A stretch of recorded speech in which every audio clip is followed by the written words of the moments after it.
Hey everybody, Phil here for WMExperts, and we are here with Matt Miller from Nokia Experts, who's going to teach me a thing or three about Nokia, not Nokia, Nokia. Yeah, focus on the first syllable. Okay. That's it. Because some people say Nokia, or you can say Nokia. Nokia. I like Nokia. All right, Nokia it is. Let's start with the N900, which is kind of the big daddy of the bunch right now, right? Yeah, they actually just started shipping last week to people in the U.S. It's a interesting device because it's a one. Usually they have a North American version and a European version. This one is a one version of it, and it has the 1700 megahertz frequency, so it supports T-Mobile US 3G, which is kind of odd that it's not subsidized or anything else. It's just sold as an unlocked phone for about $500 to $550. So it looks like the menu here doesn't scroll or anything. That's all you see? No, it's not a capacitive screen. So I'll show you a little bit what it does, but you do have to use, sometimes you have to use more fingernailish. Okay. But let's walk through something, just the key navigation, right? On this particular device, this is MIMO 5, so it's a Linux-based device. You'll see that there's no support for portrait mode except for the phone application. Gotcha. So there's three different main screens. Let's do a tap on the screen. There we go. And then tap on the, okay. Let's do a slide. So this is like the first screen. This is called the desktop view. There's 4 desktops, so take your finger and slide it right and left. Farther. Okay. You have to like kind of start, there you go.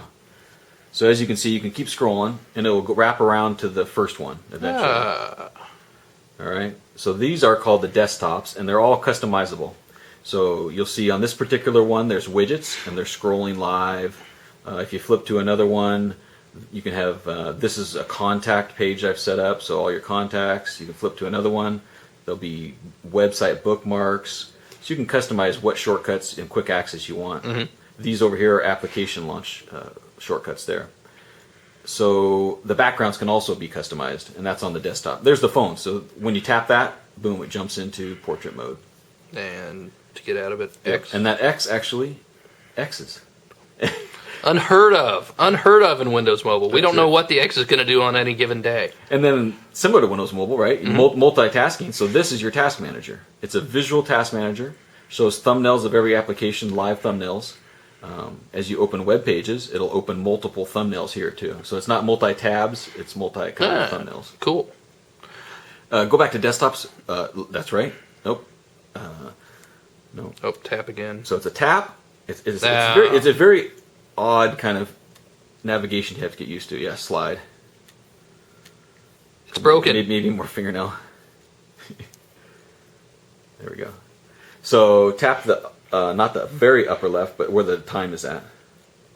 So this is where you can manage your profiles, connections, brightness of the screen, sound, and things like that.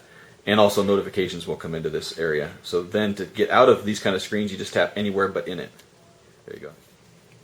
Now, before you finish it, as you're typing, you'll see that just above that URL, it says Google Search. Yep. So it's kind of cool. If you want to do a search, you start typing there too, and then you would tap the Google icon rather than the go-to icon. Cool.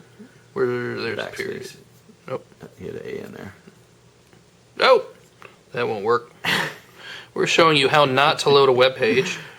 Well, you have to get used to the keyboard too, right? Yeah. It's a much different keyboard than that TS.com. Anybody watching this is used to me misspelling stuff.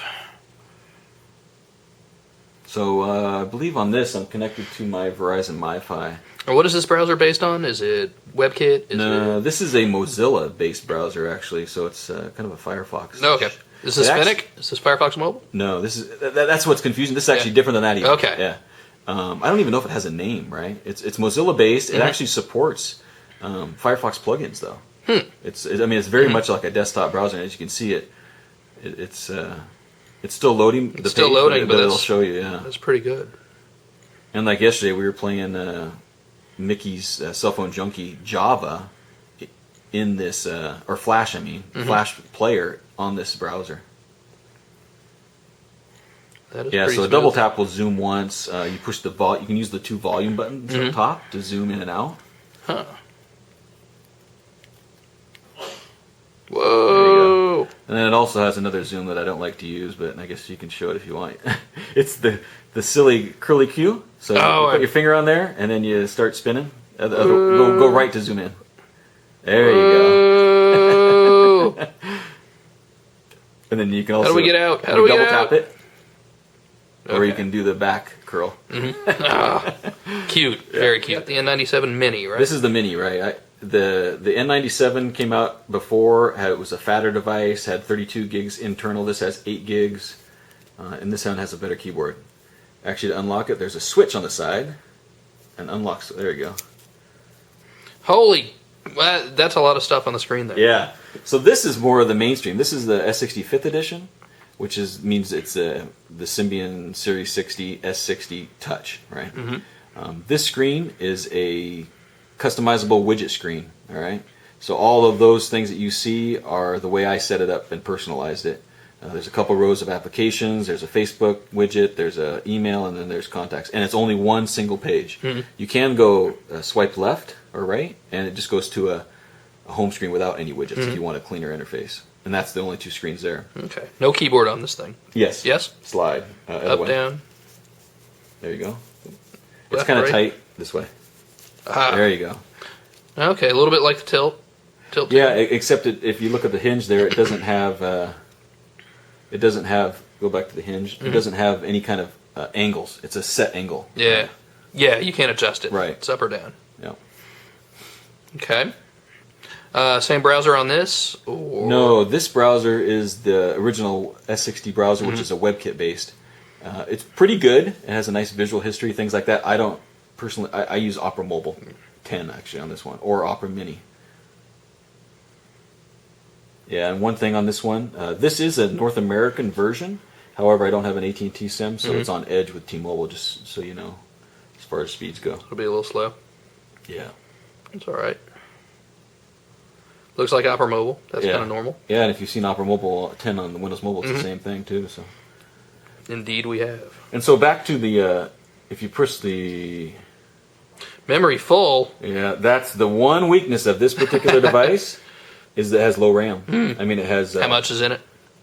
Well, I think it's 128, but available is only like 30. Ouch. So you start loading up a lot of these widgets and apps. Actually, if you push and hold here, my task manager, you can see, what do we have? Oh, it says 30, so I don't know why it gave me a low memory error. That was kind of weird. It'll drop. I can get that sucker full. I think it gave me a low memory error. That's right. So this is the screen we saw. If you push that bottom left button, now this is where apps are stored, right? The shortcuts. So this is all customizable. How's the Ovi store?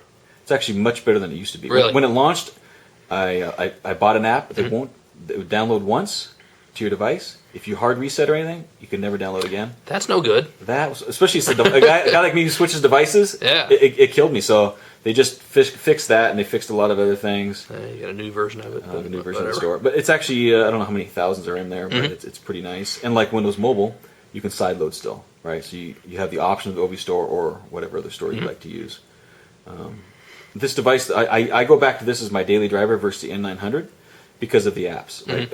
An excellent app that I'd like to show. Go back to the home screen. So tap. You can tap that bottom left button or that one. Yep. And there's a little person icon there. Yep, that's Gravity. Now this is a Twitter application.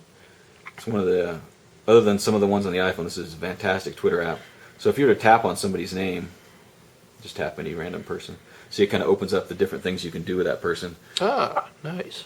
Yeah, it's really, this is like one of the best UI type apps I've seen on an S60 platform. But the reason I go back to this phone is it has good Twitter, good Facebook, has nice app support for mapping, Google Maps, or the Nokia Maps. Who's that guy? Who's that guy? Oh, that's me. Is the screen capacitive? It's not. No, that is very nice, though. It's resistive. But the funny thing is, the previous N97 came with a stylus in the box. This has no stylus and no silo. One. Yeah, don't need one. That's one of the nicest resistive screens. Wow. Yeah, because it's still resistive, and it actually still has a handwriting input if you don't want to use the keyboard. Man. Yeah. Very nice.